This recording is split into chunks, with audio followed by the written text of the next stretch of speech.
त्रिभुज, इसे क्या है, ट्रेंगल। त्रिभुज तीन आकृतियों से घिरा हुआ बंद आकृति को हम त्रिभुज कहते हैं। तीन, ठीक है, तीन आकृतियों से घिरा हुआ बंद आकृति को हम त्रिभुज कहते हैं।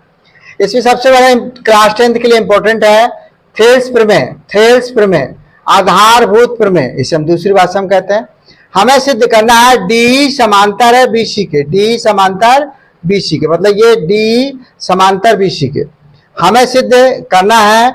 ये दिया है हमारा डी समांतर बीसी के, सिद्ध करना है एडी, एडी बटे डीबी और एई बटे ईसी, ये दिया हुआ, ठीक है, ये हमें सिद्ध करना है। उत्पत्ति, त्रिभुज एडी का क्षेत्रफल, ए डी का क्षेत्रफल बटे त्रिभुज बी डी का क्षेत्रफल। आप जानते हैं त्रिभुज का क्षेत्रफल जो होता है बच्चों, वो होता है 1/2 गुणे आधार गुणे ऊंचाई, आधार गुणे ऊंचाई।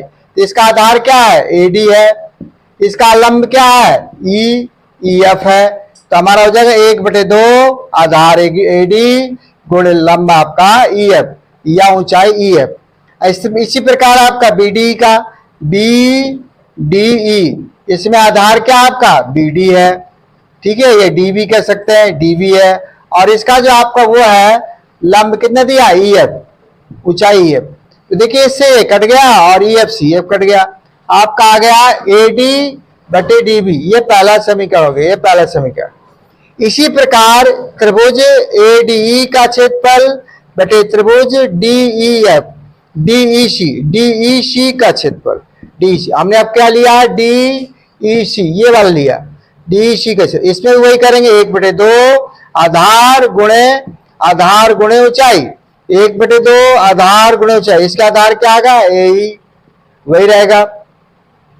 इसमें क्या होगा बेटा, डीजी, डीजी आपका क्या आ गया, डीजी आपका ये देखो डी जी, ये आपका क्या हो गया, ऊंचाई हो गई, लंब हो गया। इसी प्रकार इसका भी 1/2, इसका बेस क्या है, आधार क्या है, ईसी, और इसका लंब क्या है आपका, ये आपका डीजी। देखो इससे कट गया, डीजी से डीजी कट गया, आपका आ गया ए बटे ईसी, ये समीकरण आपका 2 बन गया।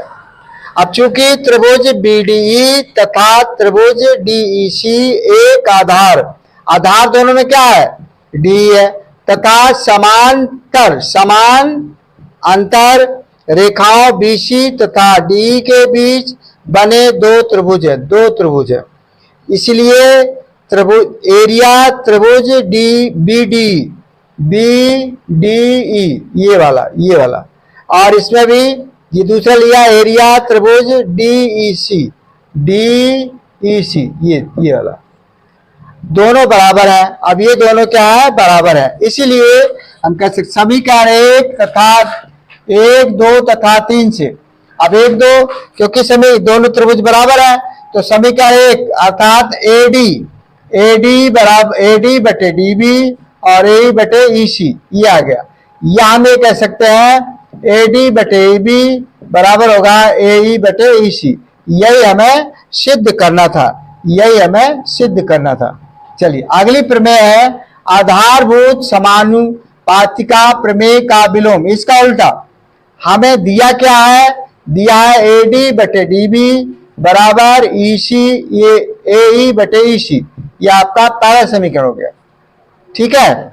सिद्ध करना है, सिद्ध क्या करना है, डीई समांतर है बीसी के, ये इसके समांतर है।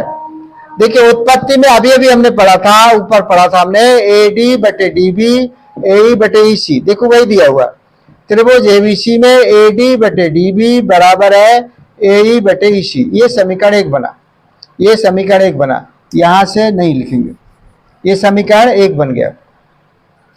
आधारभूत प्रमेय से इसमें भी करते हैं, तो एडी बटे डीबी बराबर ए एफ, अगर हम इसको लेते हैं तो यहाँ पर ए एफ बटे, मान लेते एक बात हमने ये लिया एडी बटे डीबी, रटना नहीं है बच्चों, एडी बटे डीबी, यहाँ हो जाएगा आपका ए बटे ईसी, ये आपको पहला बन गया। और हमें थोड़ी देर के लिए भूल जाए कि ई शब्द नहीं है, ई पॉइंट नहीं है, तो ये हमारा हो गया इसका समांतर। देखने में तिरछा लगे लेकिन समांतर ही होती है रेखा, तो ये क्या डी एफ क्या हो गई, समांतर हो गई। तो अब आप इसको लेंगे एडी बटे डी बी, और ए एफ, हमने ये तो मान लिया कि नहीं है, ए एफ बटे एफ सी, ए एफ बटे एफ सी, देखो हमने ये लिखा है ए डी बटे डी बी, ए एफ बटे एफ सी, ये समीकरण 2 बन गया।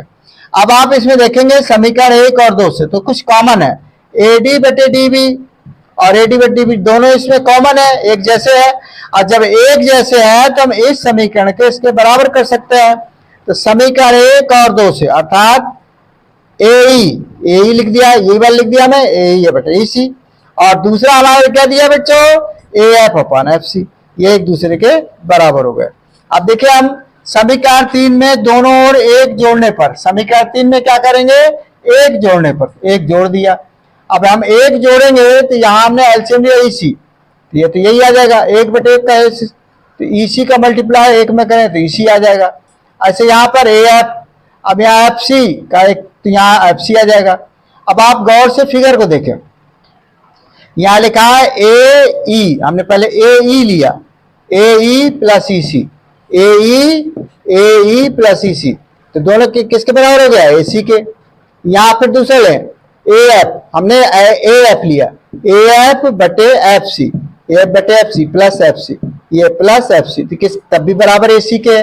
तो आपने कहा कि ए सी बटे ई सी बराबर है ए सी बटे एफ सी, एक दूसरे के बराबर हो गए, एक जैसे है, तो ये आपका आ जाएगा ई सी बराबर एफ सी, ई सी बराबर एफ सी। इसीलिए डी, ये जो रेखा है डी समांतर हो जाएगी बी सी के, डी समांतर हो जाएगी बी सी, यही हमें सिद्ध करना था, प्रूव्ड।